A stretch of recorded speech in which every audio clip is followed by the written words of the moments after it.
Doc on the Run. We help injured runners run. Now, almost every running injury contains two very separate problems. Number one, you have tissue damage, and number two, you have inflammation. When you get tissue damage, you have an inflammatory response. That inflammatory response causes an increase in localized blood flow.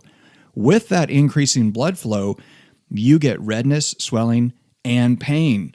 So your task initially is to really try to determine how much of the trouble when you run is because of the actual injury, the tissue damage, and how much of the trouble is because of the ongoing inflammatory response. Now, runners become furious when doctors say, why don't you ice it and then try to come back in a week? I mean, sitting around for a week not running and applying an ice pack seems like a huge waste of time and a wasted trip to the doctor.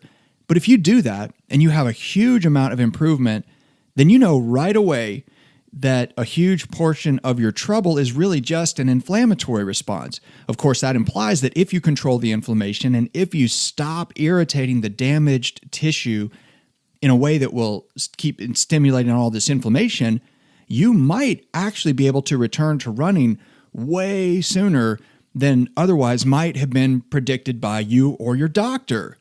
If you have an injury right now and you're just a little bit aggravated because you saw a doctor who you really don't think is an expert on running injuries, don't despair. Take some action. Think about this for a second. Try to think about what the doctor told you to do that might actually be really useful for you right now in terms of you determining how much of this trouble you're having is because of inflammation and how much of the trouble is because of the sprained ligament or the strained muscle or the potential stress fracture or the potential injury to the tendon.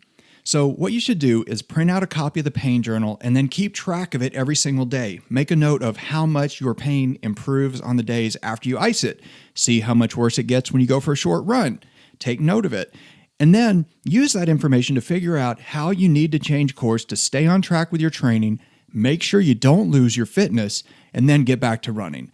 Now, you can get a copy of the Runner's Pain Journal on the show notes page at the bottom of this episode at docontherun.com under the podcast tab.